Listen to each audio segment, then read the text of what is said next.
Audio Jungle.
Para dari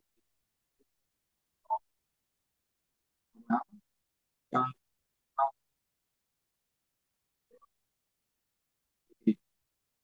pada kesempatan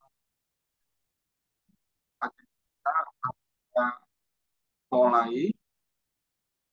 Pertama adalah pembukaan yang dengarkan lagu Indonesia Raya yang dibacakan Mas, kemudian sambutan dari kita ya, dekan Fakultas Sains dan Teknologi dari Kediri. Kemudian dilanjutkan oleh pemateri pertama yaitu Bapak Yana Setiawan, Bapak Goro, yang pemateri kedua yaitu Bapak Binor Ihsan. Untuk pelatihan dari pertama, pelatihan dari kedua nanti ada para narasumber yaitu Bapak Khairul Anwar sebagai guru penggerak anak ibu dan Bapak Yana Setiawan untuk mempersingkat waktu kita ya, mendengarkan lagu Indonesia Raya.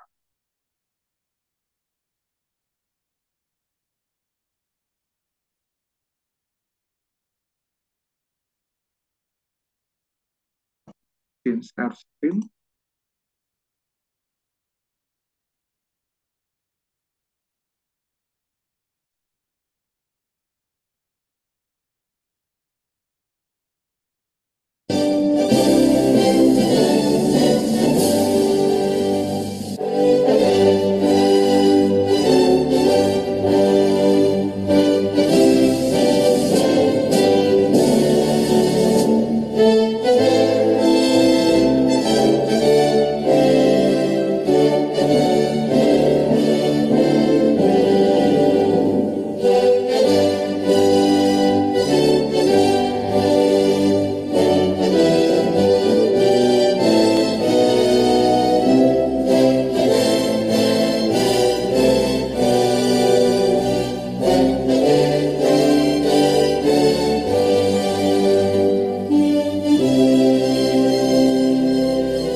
Ikatan Guru Indonesia, jayalah ini, majulah ini.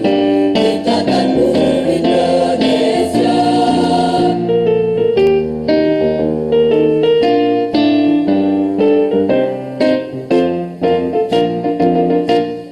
Ikatan Guru Indonesia bermutu jujur dan profesional, menjadi pelopor perubahan.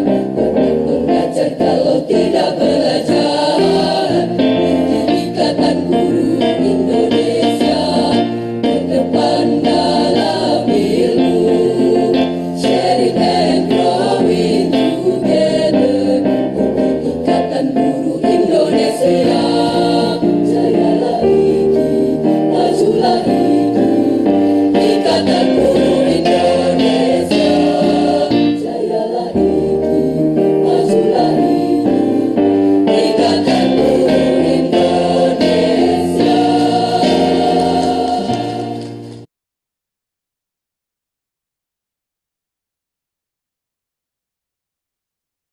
Baik,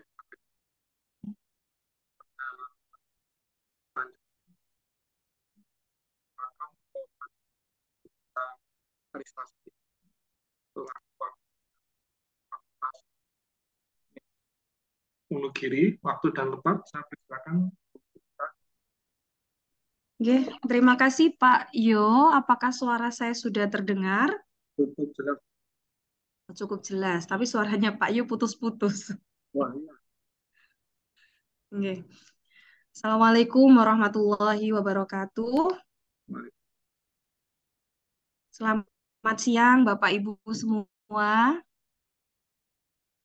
Yang dulu, Alhamdulillahirabbil alamin, wassalatu wassalamu ala asrofil anbiya'i wal mursalin, sayyidina wa maulana Muhammadin wa ala alihi wa sahbihi ajmain, amma ba'du. Yang saya hormati Bapak Ibu guru yang tergabung dalam Ikatan Guru Indonesia, yang saya hormati Pak Yohan, uh, di sini beliau yang sering saya ganggu aktivitasnya, partner untuk napa nggih terkait dengan computational thinking dan juga terkait dengan pembelajaran era masa kini. Puji syukur alhamdulillah kita masih diberikan kesehatan, kita masih berada dalam rahmat, inayah, taufik yang diberikan oleh Allah Subhanahu wa taala, sehingga kita masih bisa melaksanakan aktivitas kita dalam keadaan yang penuh dengan keberkahan dan penuh dengan kesehatan dalam mengembangkan pendidikan yang baik di masa kini. Salawat dan salam semoga tetap terlimpahkan kepada junjungan kita Nabi Muhammad SAW, yang mana kita nantikan syafaatnya di hari kiamat. Bapak Ibu yang saya hormati, di sini saya mewakili teman-teman saya yang ada di Biro Bebras Wonogiri, Bojonegoro. Kami sangat berterima kasih kepada Pak Yohan dan juga rekan-rekan dari MGMP TIK, serta Bapak Ibu guru dari Ikatan Guru Indonesia, yang mana sudah berpartisipasi dalam kegiatan kali ini. Kegiatan kali ini adalah kegiatan yang sangat bermanfaat, kegiatan yang sangat penting dikembangkan di era saat ini, karena proses pendidikan saat ini penuh dengan tantangan digitalisasi, penuh dengan tantangan yang luar biasa, dinamika yang penuh akan proses-proses yang mengalami perubahan. Sehingga dengan perubahan itu kita dituntut untuk bisa menyesuaikan diri. Nah, dari situ kami dari Bebras Biro Wonogiri melakukan kerjasama dengan Pak Yohan dan juga MGMPTIK untuk menyesuaikan bagaimana computational thinking itu yang sangat penting diterapkan. Sehingga di sini kami berharap bahwasanya kegiatan ini nantinya bisa benar-benar dimanfaatkan sebaik-baiknya bagi Bapak Ibu guru sehingga nanti mendapatkan kebermanfaatan untuk kita semua, terutama di dunia pendidikan.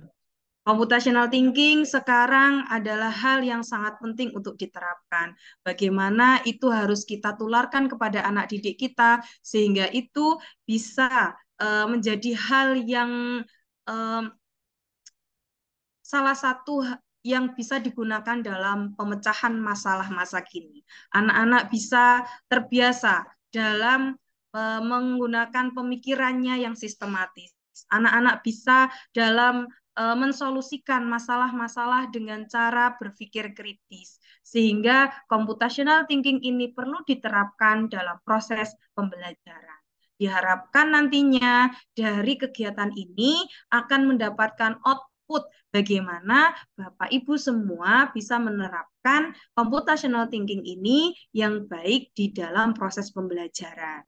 Kami dari Bebras Biro Unugiri mempunyai program yang mana program ini berhubungan dengan penerapan computational thinking dalam proses pembelajaran.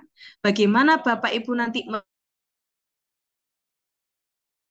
sehingga dapat meningkatkan pemahaman terkait dengan computational thinking. Sehingga nanti dari output kegiatan ini kami mohon Bapak langsung menerapkan di sekolah Bapak Ibu masing-masing. Akan ada reward yang untuk Bapak Ibu terkait dari penerapan computational thinking tersebut yang mana ini didiskusikan dan kami kerjasamakan dengan MGMPTIK dari sehingga nanti kita akan tetap mengikuti kegiatan, namun tentunya kita akan ada output yang dihasilkan. Seperti itu nggih Pak Yohan.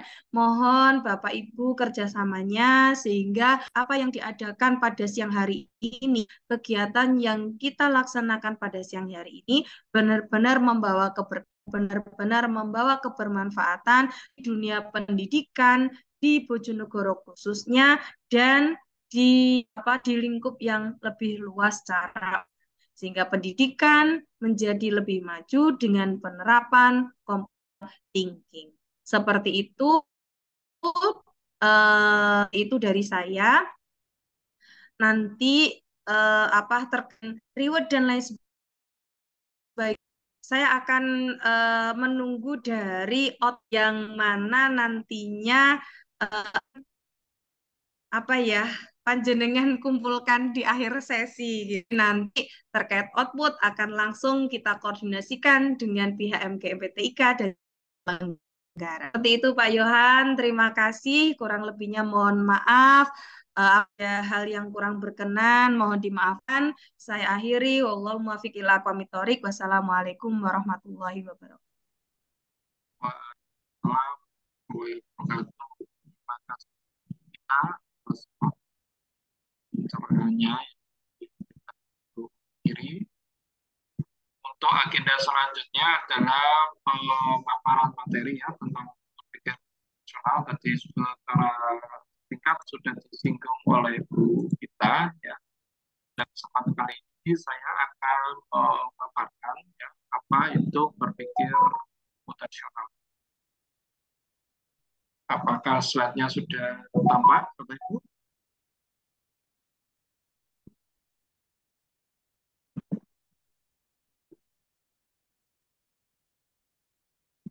Oke, baik. Tes suara. Sebentar.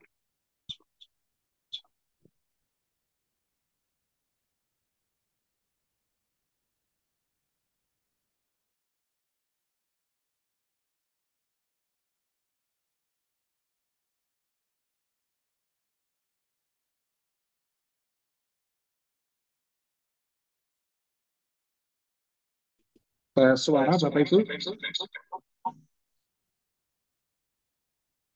Sudah masuk ya? Baik,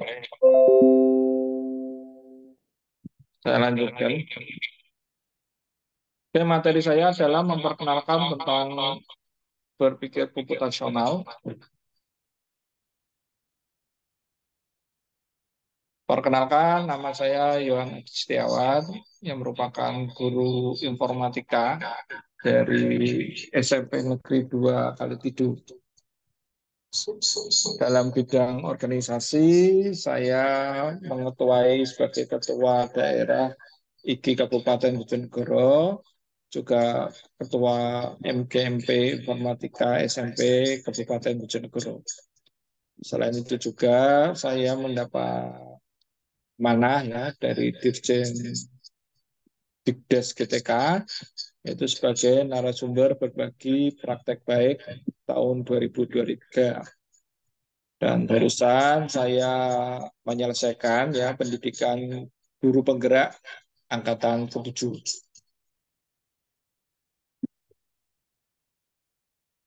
Seperti yang diketahui Bapak Ibu sekalian ya, pada skill abad 21 sudah diperkenalkan oleh Kementerian Pendidikan ya melalui kurikulum 2013. Ya. Yang Bapak Ibu ketahui yaitu 4C ya. Critical thinking, creativity, collaboration, dan communication. Nah, 4 hal ini telah Bapak Ibu pelajari ya ketika pelaksanaan implementasi kurikulum 2013. Nah, ini merupakan skill abad 21 yang harus ditanamkan kepada peserta didik kita dan juga kepada antar guru ya, antar guru. Jadi bukan hanya 4C ke murid tapi ke guru juga. Pada kesempatan berikutnya dalam kurikulum Merdeka itu diperkenalkan 6C ya.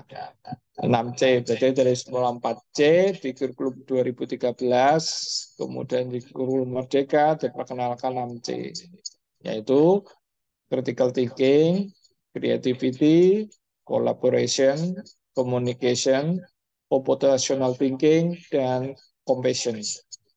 Untuk yang 4C, Bapak Ibu sudah ketahui bersama di dalam kurikulum 2013. Kemudian oleh Kementerian Pendidikan ditambahkan 2 hal, yaitu computational thinking dan compassion sebagai skill abad 21 untuk peserta didik kita dalam kurikulum Merdeka. Untuk compassion, ini telah dirumuskan menjadi profil pelajar Pancasila.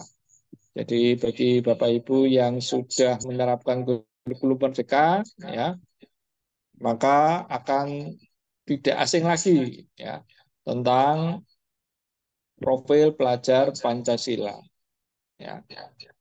Nah, setelah compassion dirumuskan oleh Kementerian Pendidikan ya melalui profil pelajar Pancasila, kemudian dilakukan penguatan skill abad 21 peserta didik kita dengan computational thinking atau bahasa Indonesia-nya adalah berpikir komputasional. Oke, selanjutnya. Apa sih itu berpikir komputasional? Ya, berpikir komputasional merupakan metode menyelesaikan persoalan dengan menerapkan teknik ilmu komputer atau informatika ya. Tantangan yang dilakukan melalui Bebras menyajikan soal-soal yang mendorong murid untuk berpikir kreatif dan kritis dalam menyelesaikan persoalan dengan menerapkan konsep-konsep berpikir komputasional. Konsep-konsep itu apa saja sih dalam berpikir komputasional? Ini saya ambil dari framework berpikir komputasional, itu ada 4 hal yang diperkenalkan di Indonesia, ya, yaitu dekomposisi, pattern recognition, abstraction, dan yang terakhir adalah algoritma. Dari 4 hal inilah nanti yang akan kita gali bersama, Bapak Ibu sekalian ya, bersama narasumber kita nanti yang selanjutnya, yaitu Bapak Winorsito Insan. Ya. Kemudian saya lanjutkan, apa sih itu dekomposisi? Ya. Dekomposisi yaitu suatu metode atau konsep yang berfungsi untuk menemukan solusi dari suatu permasalahan yang kompleks dan besar menjadi masalah yang lebih kecil. Apabila suatu permasalahan yang besar dan kompleks menjadi kecil, maka permasalahan tersebut mudah untuk diselesaikan. Bahkan dekomposisi bisa digunakan untuk memudahkan kita dalam menemukan dan menerapkan sebuah inovasi. Ya. Pada kesempatan ini ada 4 guru ya kebetulan ya. Pertama yaitu guru kelas di jenjang SD, ya. Kemudian guru mapel untuk SMP dan SMA yang terdiri dari guru matematika, IPA, dan bahasa. Terakhir adalah guru informatika. Bagaimana hubungannya ini dekomposisi nanti dengan kurikulum merdeka yang nanti akan Bapak Ibu terapkan, ya, akan saya bahas bersama. Ya. Saya lanjutkan pattern recognition. Pattern recognition yaitu suatu metode yang memanfaatkan komputer yang digunakan untuk menemukan sebuah keteraturan yang ada di dalam data dan untuk mendapatkan informasi yang lebih penting agar bisa memahami tentang keteraturan yang sudah ditemukan. Pengenalan pola ini biasanya dilakukan ketika kita mengenali seseorang. Sebagai contoh, suara mungkin dari Pak Khairul. Oh, Pak Khairul itu suaranya seperti ini. Nah, itu ciri khas seseorang. Nah, itu adalah pattern recognition. Jadi, peserta didik kita bagaimana sih mengenali ya suatu soal, permasalahan itu. Ya. Kemudian kita mengetahui wajahnya. Nah, oh, Pak Khairul, wajahnya selalu senyum bahagia seperti itu. Nah, mudah-mudahan jadi akan tahu, wah, Pak Khairul udah datang seperti itu ya. Bahkan untuk pengenalan pola bisa dikembangkan ke tingkat yang lebih advance ya, yaitu peramalan cuaca yang memprediksi bagaimana cuaca yang terjadi saat ini. Pada suatu fenomena alam sebenarnya pengenalan pola sudah bisa dilihat seperti pola rotasi bumi, pola rasi bintang, pola pada daun, dan sebagainya. Nah, pattern recognition ini lebih banyak nanti akan digunakan oleh Bapak Ibu yang di bidang IPA. Ya, terutama guru kelas ya, nanti pelajaran IPA itu lebih banyak menerapkan pattern recognition. Bagaimana mengenali ciri-ciri makhluk hidup dan sebagainya. Ya, saya lanjutkan. Abstraction, ya, suatu metode berpikir komputasional yang mengutamakan terhadap hal-hal yang berhubungan langsung dengan masalah yang sedang dihadapi.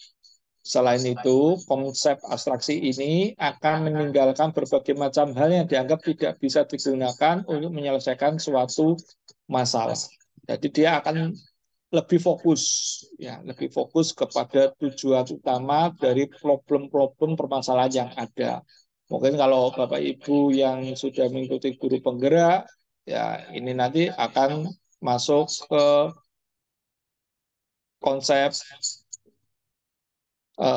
segitiga restitusi. Dari segitiga restitusi itulah nanti akan digali kemampuan dari seorang peserta didik kita dalam memecahkan suatu permasalahan. Nah, maka nanti dalam pembelajaran juga sama. Ketika anak mungkin belajar matematika, membaca soal cerita, nah, dari soal cerita itu apa sih inti poinnya? Nah, disitulah dia nanti akan mengabstraksi bagaimana sebuah soal ini menjadi soal yang lebih mudah dipahami oleh peserta didik kita. Oke, saya lanjutkan.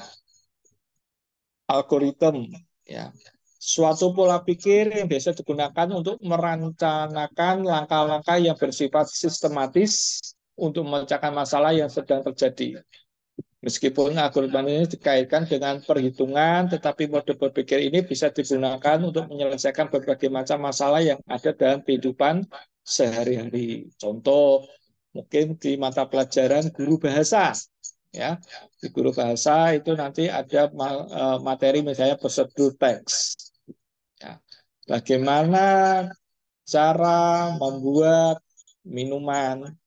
Nah, itu merupakan tahapan ya di algoritma algoritma. Ya, yang pertama menyiapkan apa? Gelas. Ya, kemudian menyiapkan minumannya apa? Apakah air putih, teh, atau kopi?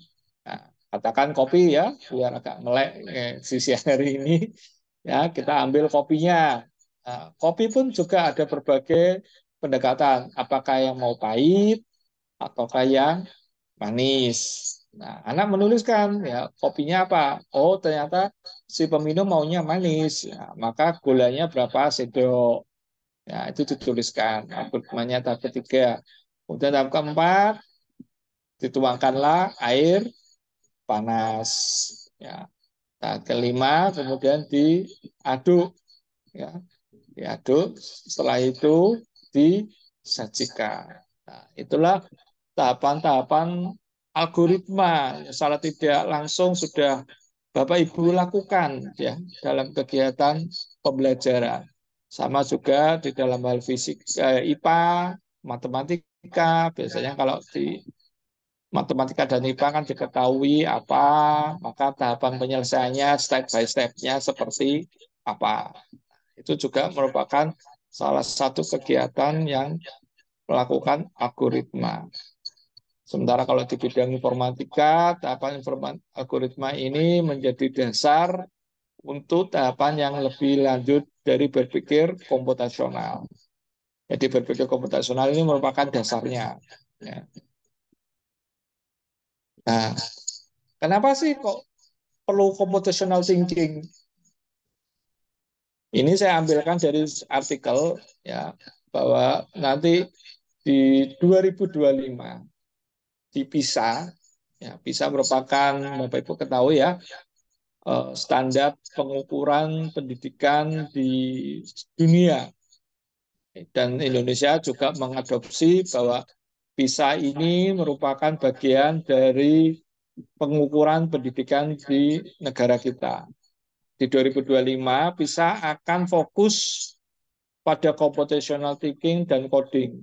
Ini akan menjadi materi wajib ya pembelajaran apa? Tes PISA ya yang semula literasi numerasi maka ditambahi computational thinking dan coding. Ini sudah dipersiapkan nanti dipisah di 2025. Dampak dari penerapan ini nanti otomatis di Indonesia nanti bisa AKM ya di AKM-nya itu akan muncul soal computational thinking dan coding. Oleh karena itu, pada kurikulum Merdeka ini Kemdikbudristek ya telah menyiapkan dalam kurikulum Merdeka mulai dari PPG ya pelatihan pendidikan guru ya yang bukan yang dalam jabatan ya itu ada kuliah pilihan computational thinking dalam pembelajarannya ya jadi bagi mahasiswa yang sudah lulus dari pendidikan S1 maka dia bisa ambil PPG maka nanti di perkuliahannya itu akan ada materi namanya computational thinking.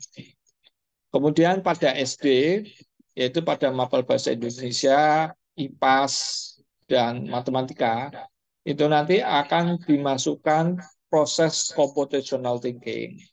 Ya. Untuk bukunya ini masih dalam proses penataan oleh pusat. Ya, nanti ditunggu saja perkembangannya. Ya. Yang jelas, computational thinking sudah dipersiapkan di 3 mapel ini di SD.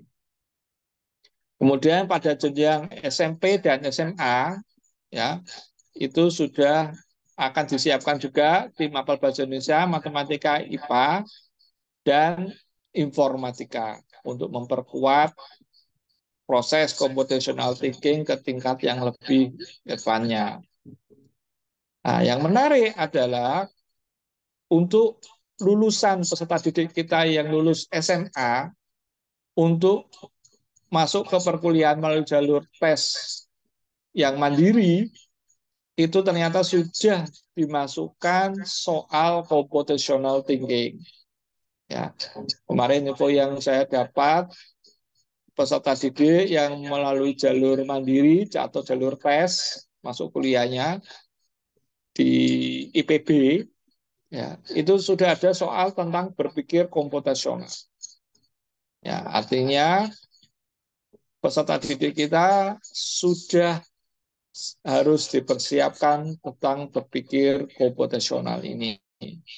Ya, karena ke depan peserta didik kita akan menyiapkan skill dia ya di abad 21 ini. Oke, saya lanjutkan.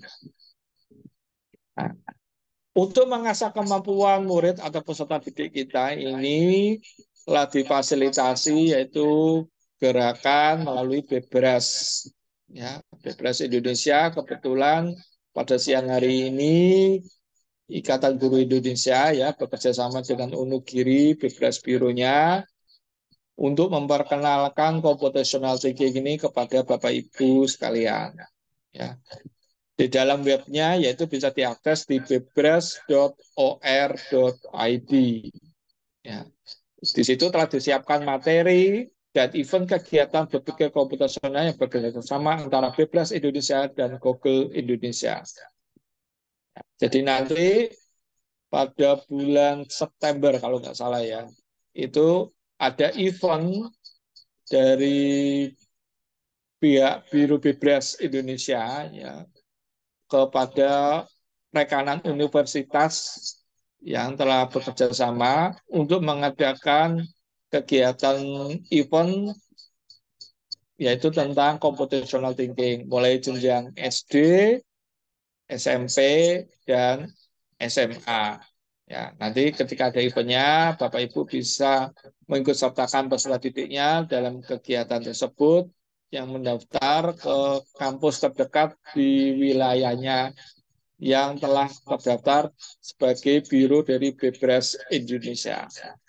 Kebetulan untuk kalau yang di wilayah Bojonegoro ini sudah ada, tidak perlu jauh-jauh ya, yaitu di Unugiri. Kalau dulu kita mengikuti kegiatan ini harus ke Surabaya, ya, ke provinsi. Kalau sekarang sudah tidak jauh lagi ya kalau untuk wilayah Bojonegoro ya. Untuk wilayah lain nanti bisa mencek ya di webnya Bebras ORID, biro terdekatnya mana dan kapan event pelaksanaan Bebras Challenge-nya di tahun 2023 dilaksanakan. Oke. Baik, Bapak Ibu, itu tadi materi yang saya sampaikan sekilas tentang computational thinking, ya. Nanti mohon bagi Bapak Ibu untuk mengirim feedback kegiatan kita ya melalui link gurudikdas.kemdikbud.go.id Sinar Baik.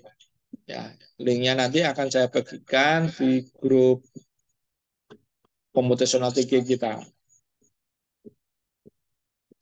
Oke, kesimpulan yang bisa kita peroleh adalah di zaman yang semakin modern dan serba dinamis ini, sudah seharusnya bagi setiap manusia untuk memiliki pola pikir yang cepat dan dinamis, juga agar tidak tertinggal dengan individu-individu lainnya. Maka dari itu, setiap manusia sebaiknya sudah mampu berpikir komputasional, apalagi saat ini penggunaan teknologi sudah tak bisa dihindari lagi dalam kehidupan sehari-hari. Oke, demikian materi tentang berpikir komputasional yang dapat saya sampaikan. Mungkin nanti sesi tanya jawab di sesi terakhir aja ya, setelah materi dari Bapak Winorsito Ihsan. Oke, untuk materi selanjutnya saya persilakan Bapak Winorsito Ihsan untuk memaparkan materi.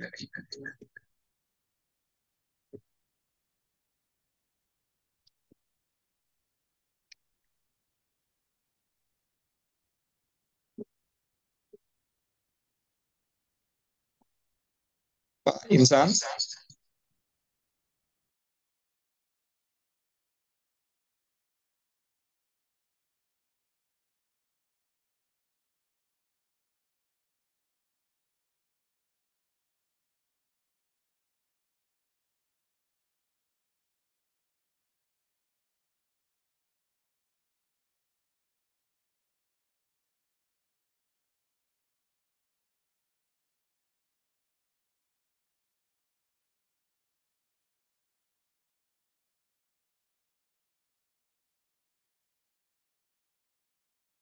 Halo Pak Insan.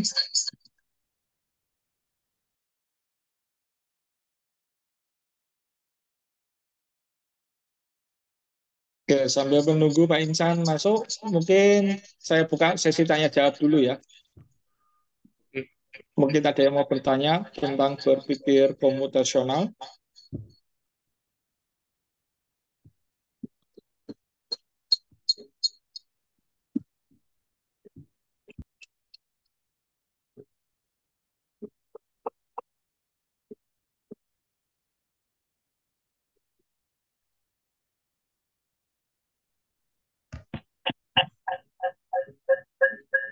Pak Insan sudah siap? Oke, sudah Pak. Oke, ya silakan Pak Insan.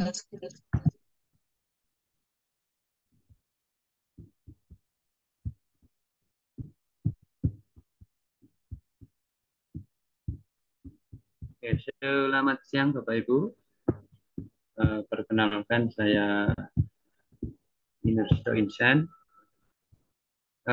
Pak Yo, apakah suara saya jelas? Jelas Pak, jelas.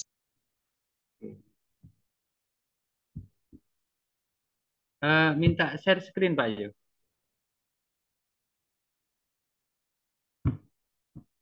Sudah saya share. Belum bisa ini. Saya belum bisa share.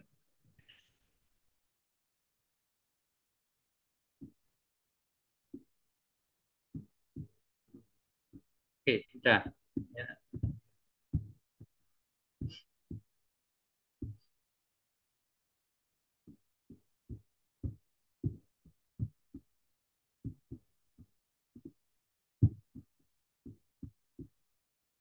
Oke, kita lanjutkan materinya.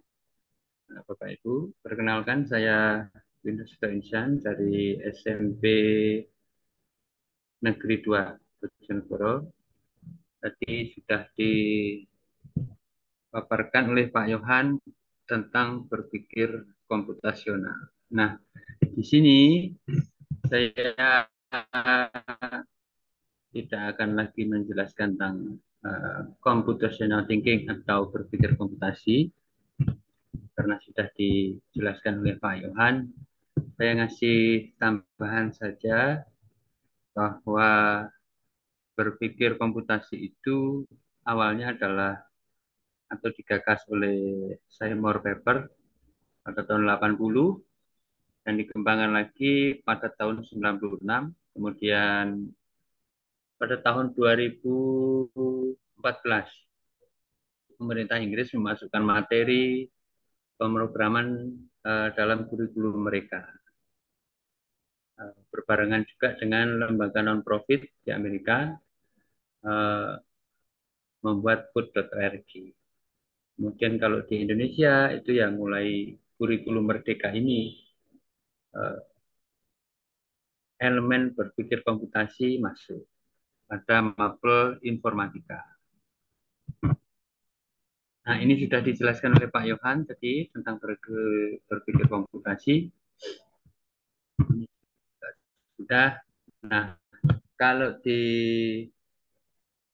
informatika itu berpikir komputasi itu adalah landasan atau dasar di mapel informatika. Jadi biasanya dia diletakkan di awal-awal pertemuan. Nah, yang tidak kalah penting dalam berpikir komputasi ini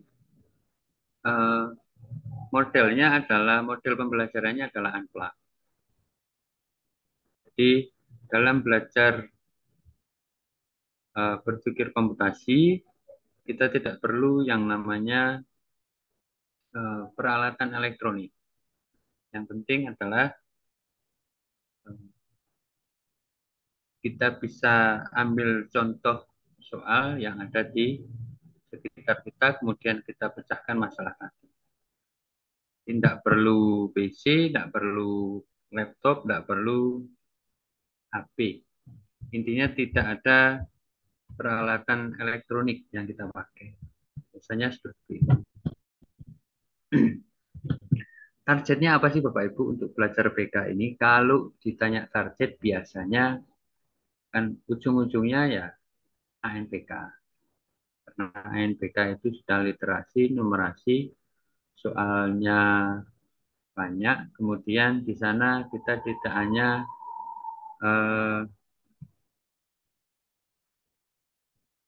kalau matematika ya tidak hanya tentang rumus saja, tapi di sana kita bisa ngambil kesimpulan, paham masalah, kemudian bisa menyelesaikan masalah tadi.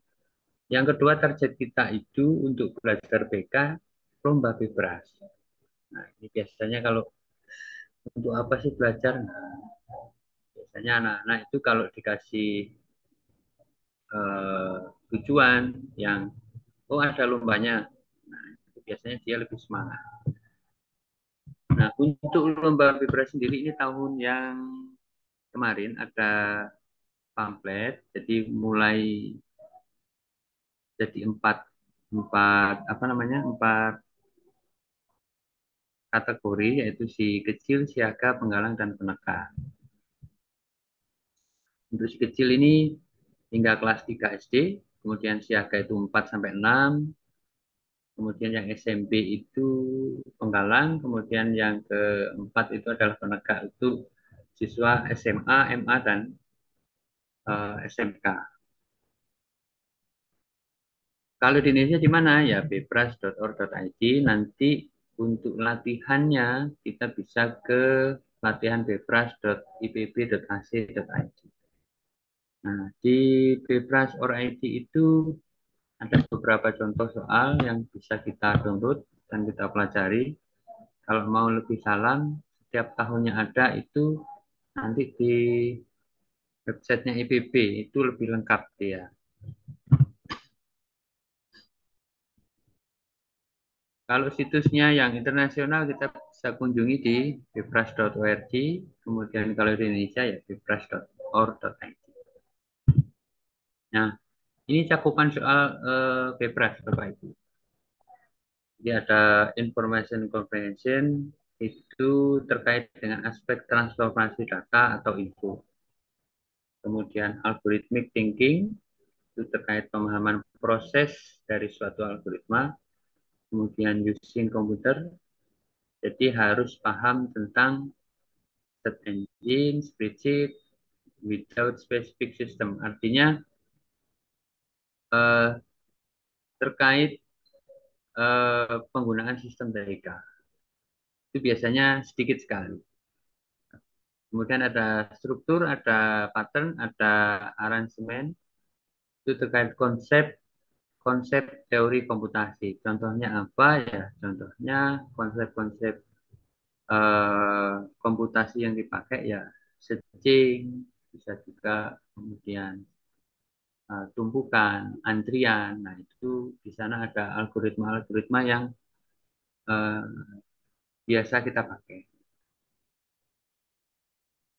Kemudian ada puzzle terkait model masalah yang dinyatakan dalam bentuk puzzle. Kemudian ICT and society terkait masalah aspek non-teknis. Itu cakupan soal di bebras. Kemudian kalau kita ingin membuat soal bebras, itu juga bisa Bapak Ibu. Yang penting adalah soal tadi dapat diselesaikan dalam waktu 3 menit. Kemudian panduan yang kedua itu pernyataan soal. Jadi mudah dipahami. Soal tadi mudah dipahami. Bisa pakai gambar, bisa pakai narasi juga. Jadi bisa digabungkan juga antara gambar dan narasi. Selanjutnya adalah soal dapat ditampilkan dalam satu halaman layar. Jadi karena lombanya itu pakai komputer, maka soal tadi itu harus bisa ditampilkan dalam satu layar saja. Kemudian yang ketiga, soal dapat dikerjakan tanpa bantuan software lain, termasuk ATK. Jadi karena soalnya menggunakan PC, jadi dikerjakan tanpa bantuan software selain yang dipakai untuk ujian tadi. Kalau bisa termasuk ATK juga. Kemudian yang kelima itu adalah soal tidak terkait dengan sistem-sistem tertentu. Contohnya apa ya? Karena ini levelnya hanya sampai SMA ya, tentu saja kita nggak bisa ngasih apa namanya soal itu tentang sistem dari kinerja sebuah AC misalnya, itu kan kurang tepat. Ini intinya seperti yang disampaikan Pak Iwan tadi, tetap ini belum taksonomi yang kita pakai. Paling tidak di sana ada creating, evaluation, dan analisis. Intinya latihan membuat soal hot. Ini sudah pernah juga kalau tidak salah itu di Bebras Biru Unugiri juga melakukan pelatihan itu. Sudah pernah tahun kemarin kalau tidak salah. Nah, ini sumber inspirasi soal Bebras. Dari mana kita dapatkan inspirasi tadi? Ya berdasarkan problem yang ada di sekitar kita. Dan itu real, harus real juga. Kemudian kita bisa juga berdasarkan masalah atau proses di dunia informatika.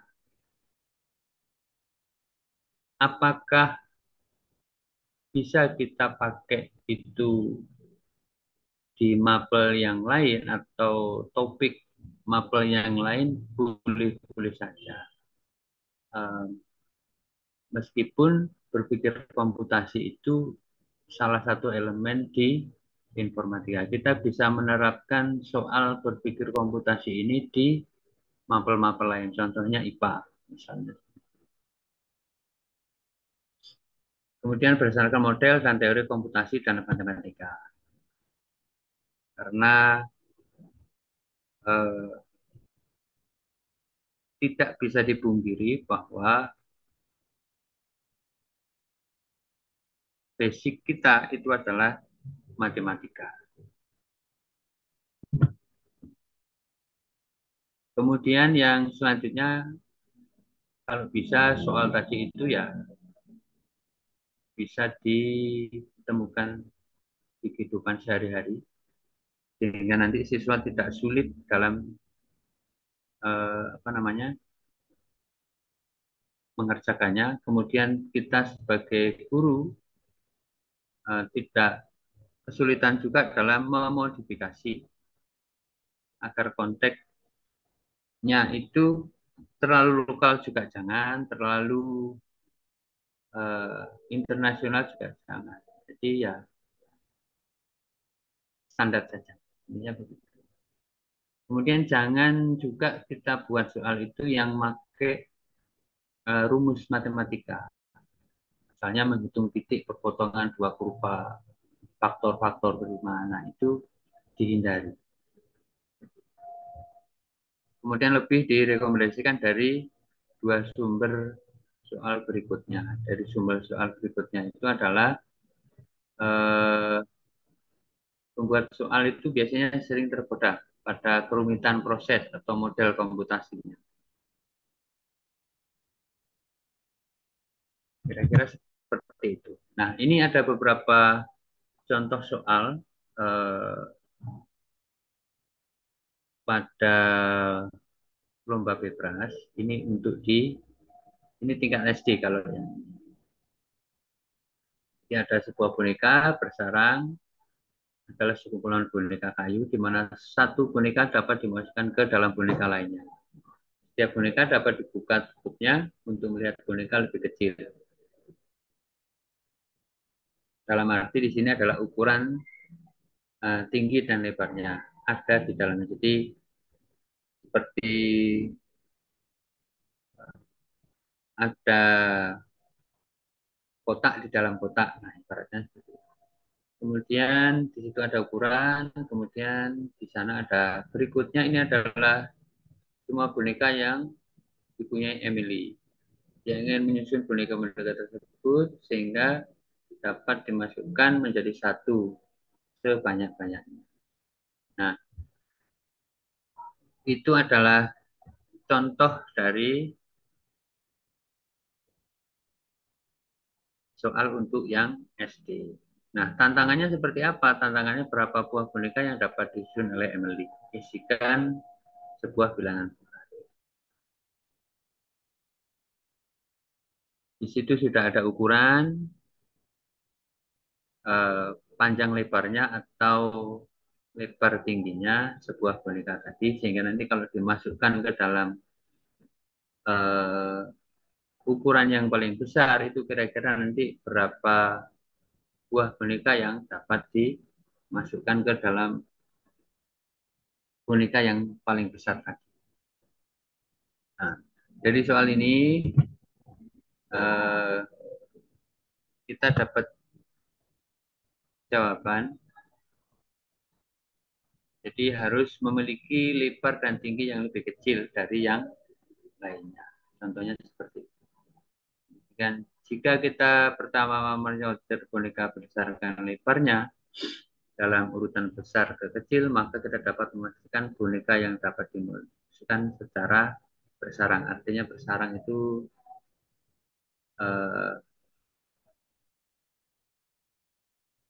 berurutan. Di berikutnya kita harus memilih sebanyak mungkin boneka, jadi boneka yang sudah terurut lebarnya dan dijejer pula terurut tingginya. Ingatlah bahwa boneka yang dipilih harus memiliki urutan dari yang paling tinggi ke yang paling pendek. Itu adalah salah satu contoh soal untuk SD dan cara penyelesaiannya. Ini bisa Bapak Ibu akses di bebras.org.id. Di sana sudah ada kumpulan soal yang contoh-contoh soal sesuai dengan levelnya. Ini contoh lagi yang kedua, ini juga SD. Di sana ada sebuah alien mempunyai sebuah kepala H, sebuah badan B, dua lengan, itu kita kasih kode A, dua kaki, kita kasih kode L. Kemudian tubuh alien dapat ditransformasikan dengan mengikuti perintah mutasi sebagai berikut. Sebuah bagian alien dapat ditransformasi lebih dari satu kali. Di situ adalah transformasi H ke C, ubah kepala menjadi bulat. Seperti itu. Kemudian HS, ubah kepala menjadi seperti kotak. Kemudian ubah kepala menjadi seperti ini. Ini soal-soal. Ini transformasinya begini. Nah, ini contoh transformasi untuk HS, BS, A, min, L, min. Maka nanti dia contohnya awalnya seperti ini, kemudian transformasinya seperti gambar di sampingnya. Yang awalnya kepala agak bulat menjadi kotak. HS, nah ini HS, kepala jadi kotak, amin itu berarti tangan jadi pendek, kemudian L-min itu artinya adalah kaki menjadi pendek juga, sehingga nanti si alien tadi itu berubah menjadi kepala kotak, tangan pendek, dan kaki pendek. Kemudian badannya juga menjadi lebih panjang. Itu ada 4 perubahan. Kemudian tantangannya seperti apa? Nah, kita bisa lihat di bawah, Bapak Ibu, dengan mengikuti perintah yang sudah ada di atasnya, di tabel tadi, apa yang akan terjadi jika transformasinya itu adalah HT, L plus, BT, A plus, HC, Amin, dan BC. Berarti di sana ada 1, 2, 3, 4, 5, 6, 7 perubahan yang akan terjadi. Nah, di sini siswa disuruh bahwa keadaan alien seperti itu, kalau terjadi perubahan sebanyak 7 sesuai dengan perintah mutasi, maka bentuknya nanti kira-kira menjadi apa?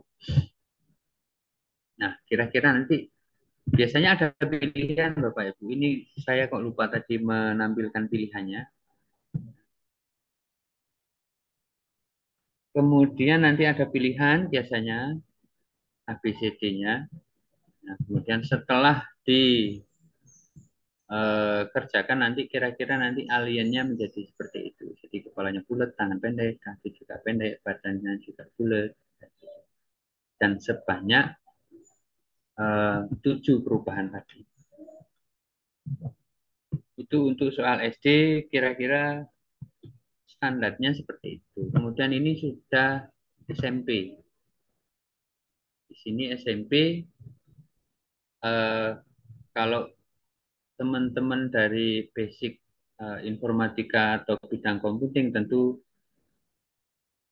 sudah tidak asing dengan bentuk yang seperti ini. Tapi mungkin untuk yang mempelai, nah ini kadang-kadang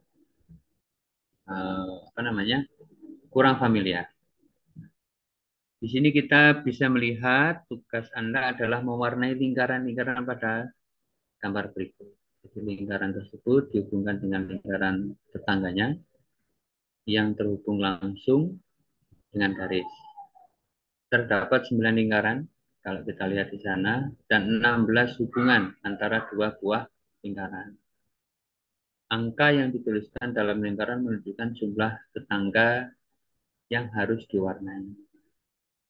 Misalnya sebuah lingkaran dengan tulisan sama dengan 3, artinya adalah 3 dari 4 tetangganya harus diwarnai. Nah, sebuah lingkaran dengan tulisan kurang dari 4, artinya lingkaran tetangga yang harus diwarnai kurang dari 4.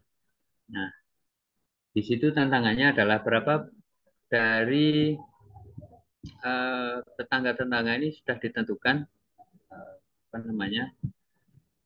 tulisannya bahwa seperti di pojok kanan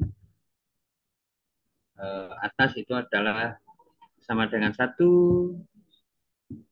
sama dengan 4, kurang dari 2, kalau ke bawah lagi itu adalah sama dengan 3, dan seterusnya. Nah, berapa banyak lingkaran yang harus ada warnanya? Di situ ada pilihan jawaban 4, 5, 6, dan 7. Kira-kira seperti itu. Jadi, contohnya pengerjaannya adalah seperti ini. Dengan mencermati lingkaran paling kanan bawah yang bersih sama dengan 2, kita tahu bahwa tetangganya harus diisi untuk memperoleh gambar seperti ini. Jadi sama dengan 2, itu berarti kan wajib tetangganya itu dikasih warna. Contohnya kurang dari 4. Nah, itu berarti nanti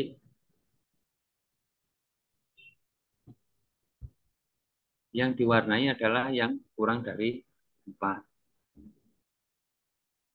Kalau kurang dari 2, enggak. Ini kurang dari 4. Nah,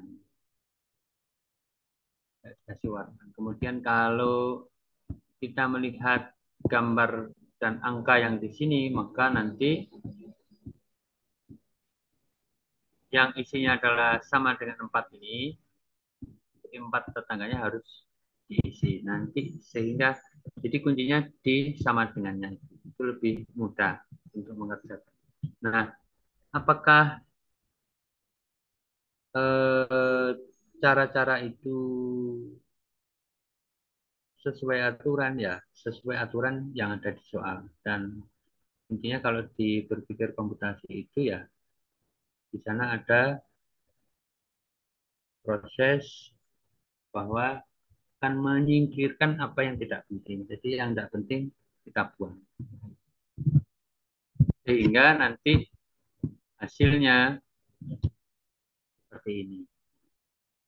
Jadi ini sama dengan 2, jadi kurang dari 4. Kemudian ini juga kurang dari 4. Yang sama dengan 4, ini tetangganya semua dikasih warna. Kemudian lingkaran sama dengan 1, itu diwarnai juga. Kalau sama dengan 1 diwarnai, maka lingkaran sama dengan 3 itu menjadi salah. Karena apa? Sama dengan 3 ini sudah ada tetangganya itu yang sudah diwarnai, yaitu kurang dari 4 yang paling bawah tengah, kemudian atasnya ini, dan tetangga atasnya kurang dari 2. Kalau lingkaran sama dengan 2 itu dikasih warna, maka ya kurang dari 4 yang di atasnya itu juga akan menjadi salah karena sudah ada 3 tetangga yang dikasih warna, yaitu sama dengan 1, kurang dari 4, dan kurang dari 4 di bawah. Itu contoh soal untuk SMP. Dan masih banyak lagi contoh-contoh. Nah, ini contoh yang berikutnya itu adalah sebuah peta. Di situ digambarkan bahwa lingkaran hijau itu adalah pohon dan garis coklat melambangkan jalan. Nah, perhatikan bahwa huruf yang sama dapat dipakai melambangkan pohon. Trayek dari pohon F ke pohon B dapat dituliskan sebagai F, D, E, C, A, B. Pada suatu hari ada 2 keluarga jalan-jalan di Taman Bebras. Setelah trayek keluarga Amir itu adalah B, A, A, A, C, E, D, E, E, D, A.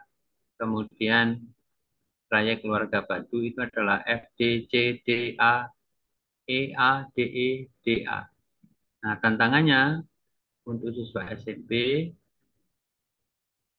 di situ ada asumsikan bahwa kedua keluarga tersebut berangkat bersama dan berjalan dari satu pohon ke pohon berikutnya. Waktu tempuh dari satu pohon ke pohon berikutnya selalu sama. Beberapa kali kedua keluarga tersebut bertemu pada pohon yang sama. Nah, di situ berapa kali kedua keluarga tersebut bertemu pada pohon yang sama. Jadi ada pilihan di sana 2 kali, 1 kali, 3 kali, atau mereka tidak pernah bertemu. Kita bisa lihat di sini keluarga Amir itu mulainya dari B, pojok kanan bawah. Kemudian trayek keluarga Badu itu adalah F. F itu ada di atas tengah. Cara penyelesaiannya bisa digambarkan seperti ini. Jadi F ke D dulu. Kalau kita lihat tadi, F, D, C, D, F, D ke bawah, kemudian C ke atas lagi, kembali ke D lagi, kemudian A, E, A, D, E, D. Keempatnya itulah A, E, kembali ke A lagi, kemudian ke D, kemudian ke E, balik lagi ke D. Kemudian ke A, terakhir. Kemudian pada saat waktu yang sama kira-kira ketemunya di mana? Kalau kita lihat di sana, kalau kita lihat di sini, jadi langkah pertama ke A, kemudian ke A lagi, kembali ke A, ke C, habis itu ke E untuk yang keluarga si Amir. Setelah dari C ke E, setelah dari E ke D, balik lagi ke E, kemudian ke E yang di atasnya, ke D yang di sampingnya, kemudian ke A yang paling atas. Jadi kalau kita lihat dari sini, keluarga Amir dan Badu ini tidak bertemu. Karena pertemuan itu kan hanya ada di D dan E. Tapi kalau melihat langkahnya, di sini tidak ada yang sama sehingga mereka tidak akan bertemu. Kira-kira gitu. Nah, hal seperti ini kan contoh-contoh soal yang seperti ini kan bisa kita selesaikan tanpa menggunakan software atau aplikasi bantu, bahkan tanpa menggunakan bantuan alat tulis pun bisa kita lakukan. Nah, intinya begitu. banyak contoh soal yang disampaikan di latihan Bebras IPB itu, kita bisa daftar di sana dan bisa mengerjakan. Ini contoh soal SMA, biasanya dia lebih rumit lagi kalau di SMA. Ini contoh saja. Kemudian latihan Bebras bisa di bebras.org.id. Nanti di sana ada PDF yang bisa kita download mulai tahun berapa ya?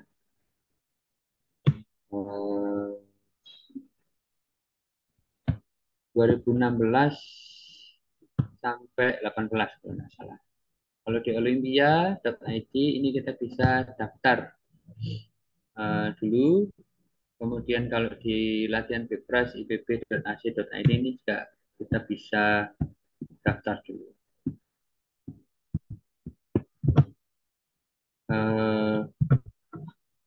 Intinya berbagai komputasi itu ya ada 4 tadi. Itu,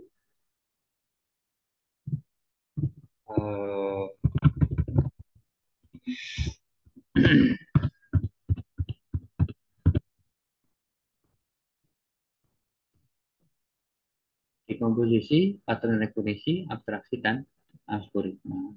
Dan ini bisa kita lakukan tanpa bantuan alat bantu atau software lain dan alat tulis. Kalau bisa seperti itu. Bapak Ibu, sekian dari saya. Ini adalah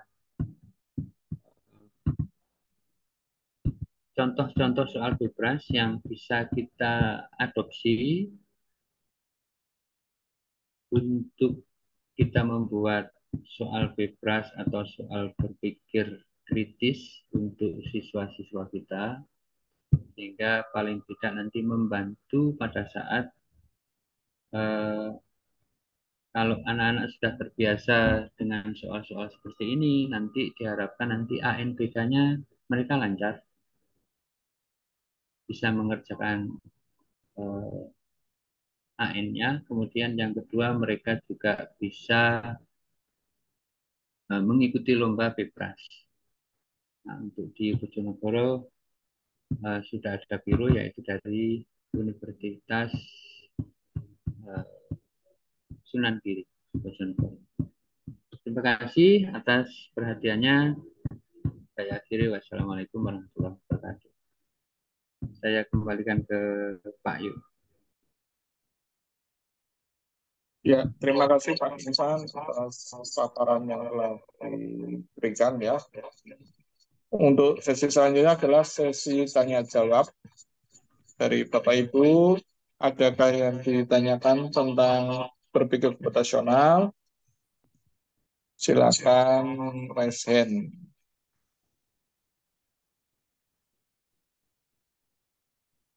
Nah, ini sepertinya sudah paham.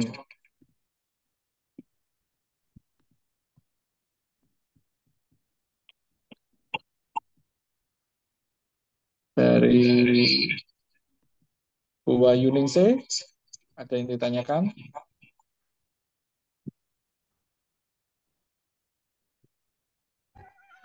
Sementara tidak dulu. Lagi OTW Pak, ini di jalan Pak, nggak konsen. Oke, terima kasih. Kemudian Nyimak dari aja Pak ya, nyimak ya. ya dari Bu Dwi Lestari, adakah yang mau ditanyakan?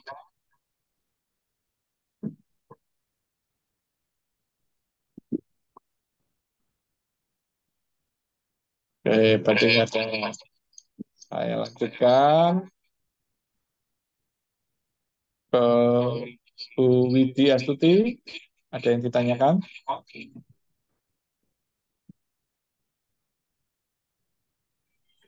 Pak, ini nanti ada share materi ya. Ya, nanti di-share. Siap. Oke. Oh ya, untuk absensi di webnya ya, di SID sudah saya buka. Jangan lupa ambil screenshot kegiatannya untuk diunggah di presensi. untuk penerbitan sertifikatnya, sertifikat. Ya, Bu Widi, ada yang ditanyakan?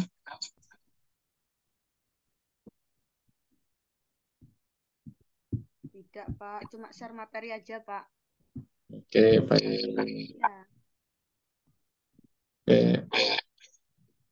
Baik, Bapak Ibu ya, sepertinya cukup memahami ya tentang berpikir komputasional ya. Jadi nanti agenda dari Bapak Ibu adalah menjelaskan ke peserta didik tentang berpikir komputasional.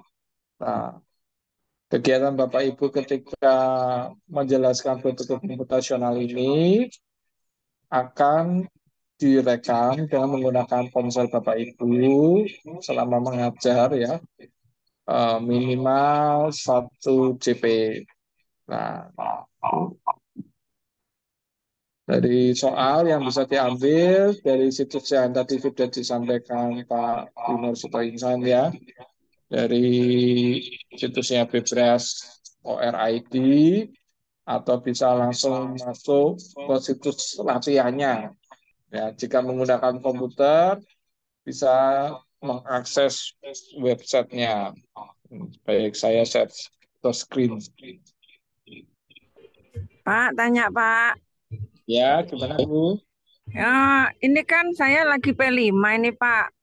Lah kalau harus setor yang praktek mengajar ini wajib ya? Yang Ya, berpikir nasional ini. ya, Berarti saya minimal satu kelas ya?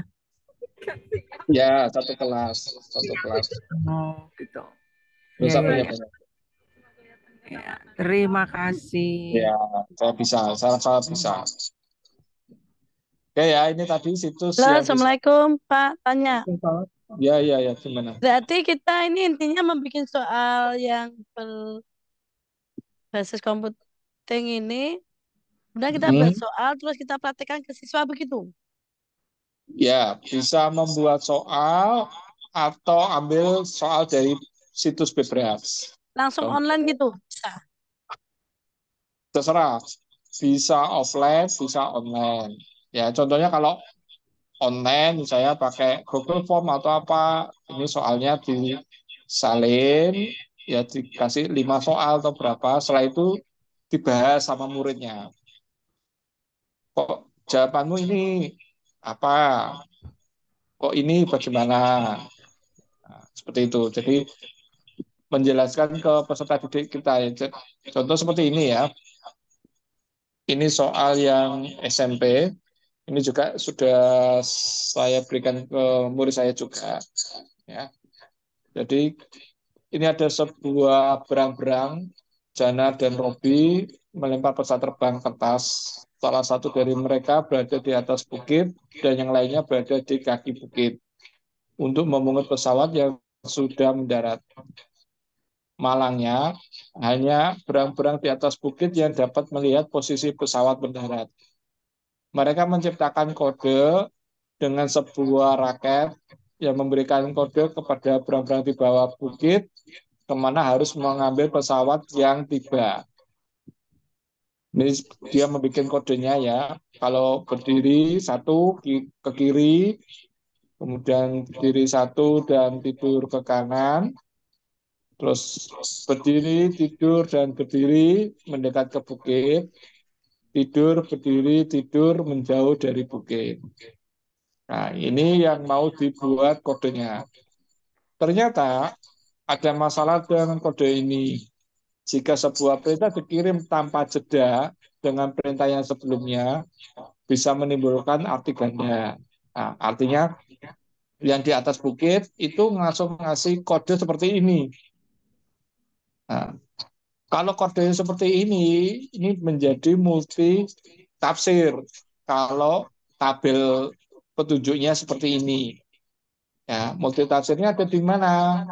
Ya, bisa jadi ini kiri, kiri, ya, atau bisa jadi ini kiri ke kanan, Atau bisa jadi ini kiri mendekat ke bukit, kemudian ke kiri. Nah, ini yang menyebabkan multi tafsir. Nah, tantangannya, mana tabel kode yang tidak menimbulkan arti ganda untuk pesan di atas. Nah, jadi murid menentukan ya tabel mana kalau dirangkai digabung itu tidak multi tafsir. Nah, nanti anak jawab, misalnya dikasih waktu, oke anak-anak saya beri waktu 10 menit atau 5 menit untuk berpikir. Nah, setelah dia berpikir, tuliskan alasanmu. Ya, jawabannya apa? Alasannya apa? Kalau dia misalnya A, itu kenapa? B kenapa? C kenapa? D kenapa? Setelah itu ditunjuk anak itu ya jawabannya apa? Alasannya apa? Nah, apakah sudah sesuai atau belum? Kita cross-check-kan bersama-sama. Nah, seperti itu. Itu nanti di video ya kurang lebih 1 JP. Nah, untuk proses videonya nanti akan diajarkan oleh pemateri kedua di hari kedua, yaitu oleh Bapak Khairul Anwar. Ya, seperti itu. Oke, ada yang ditanyakan lagi dari Bapak Ibu?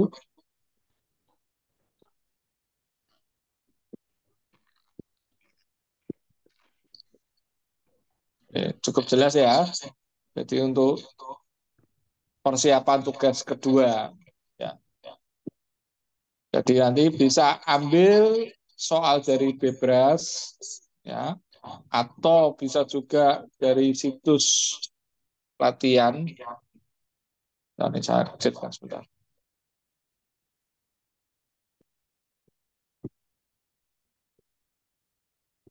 Latihan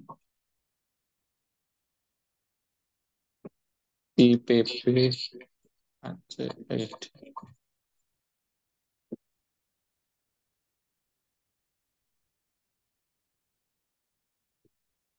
Nah, kalau Bapak menggunakan komputer, ya nanti muridnya diajak dulu untuk mendaftar, ya. Untuk mendaftar, pilih login, ya. Oh, ini sudah dikunci. Nah, nanti pakai yang satu ini.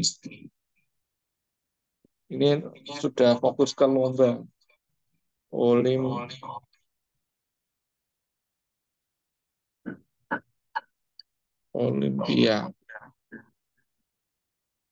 Pak Insan tadi situsnya apa? Olimpia.id.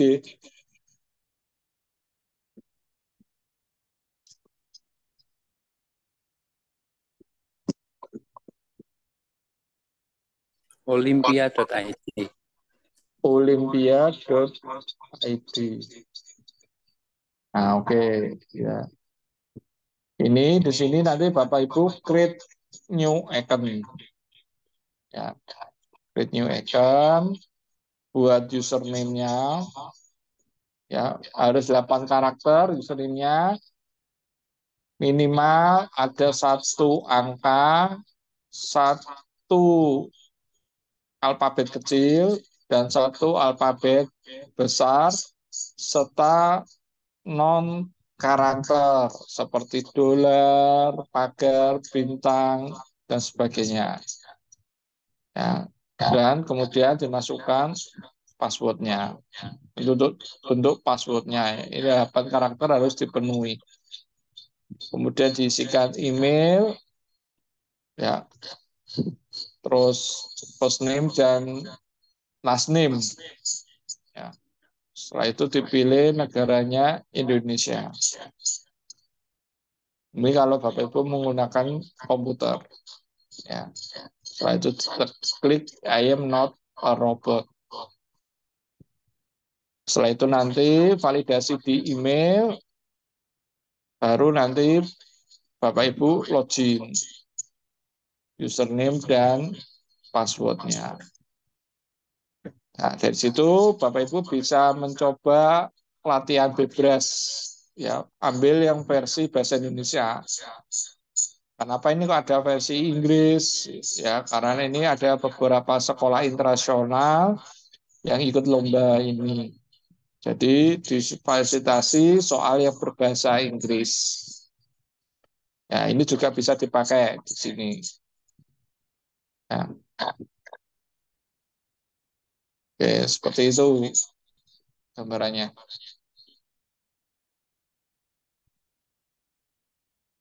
Oke, dari Bapak Ibu, ada lagi yang ingin ditanyakan? Daring boleh ya? Oke, bisa, nggak apa-apa Bu. Jadi misalnya mau ambil sesi sore atau malam di jam sekolah, itu tidak masalah. Ya, jadi bisa dilakukan. Langsung ke record. Ya.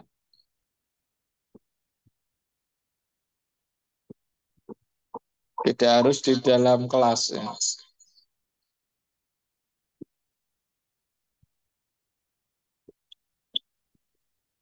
Ya, dari Bapak Ibu yang lain ada yang ingin bertanya?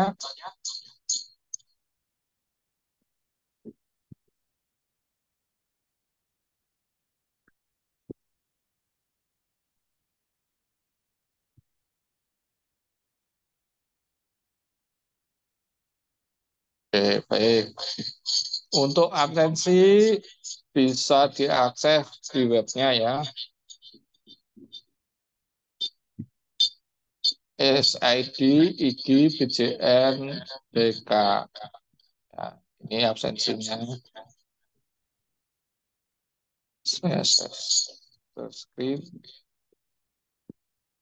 Nah, ini ya tombol absensi. Ya, silakan diklik.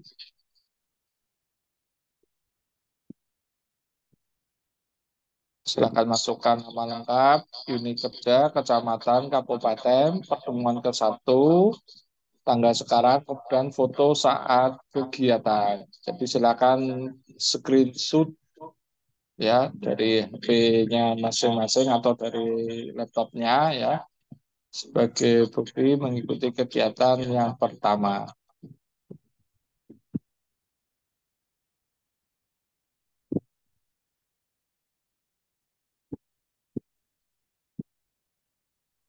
Oke, itu yang saya tambahkan mungkin dari Pak Wintersito Insan. Ada yang ingin ditambahkan lagi?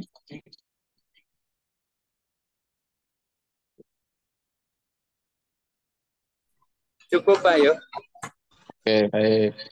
Jika tidak ada pertanyaan lebih lanjut dari Bapak Ibu sekalian, ya, maka agenda kita di sesi pertama ini kita akhiri dan kita berjumpa besok pukul 2 dengan pemateri yaitu Bapak Khairul Anwar ya, bagaimana cara membuat log kegiatan tentang berpikir komputasional dengan menggunakan gawai atau HP Bapak Ibu sekalian.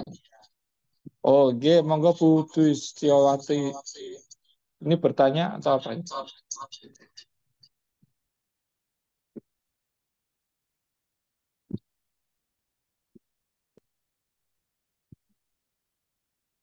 Oh, enggak. Oke, baik.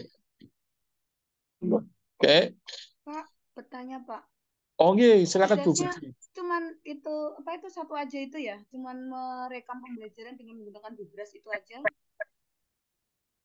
Tugasnya murid diajarkan mengerjakan soal di Bibras. Jadi nanti diajak berdiskusi dan sebagainya. Nanti ada contoh videonya di sesi kedua. Seperti apa bentuk rekamannya. Oh gitu.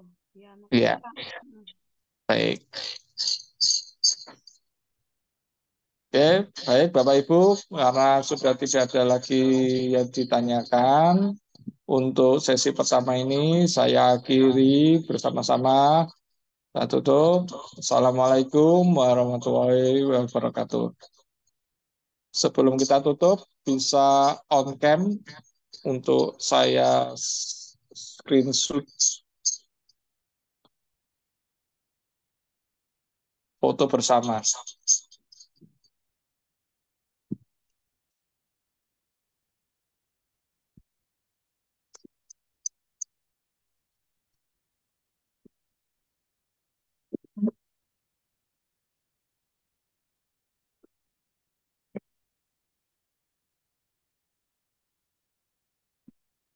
Oke, baik.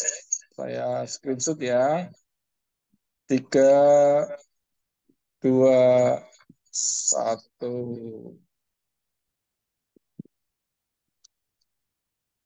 Oke, saya ambil lagi ya. 3, salam merdeka, salam merdeka. 3, 2, 1. Aku ini di luar kayak orang apa lah Pak ngene iki apa ya. Baik. Nah, terima kasih Bapak Ibu atas waktunya. Kita jumpa lagi besok di pukul 2. Akhiri, Assalamualaikum warahmatullahi wabarakatuh.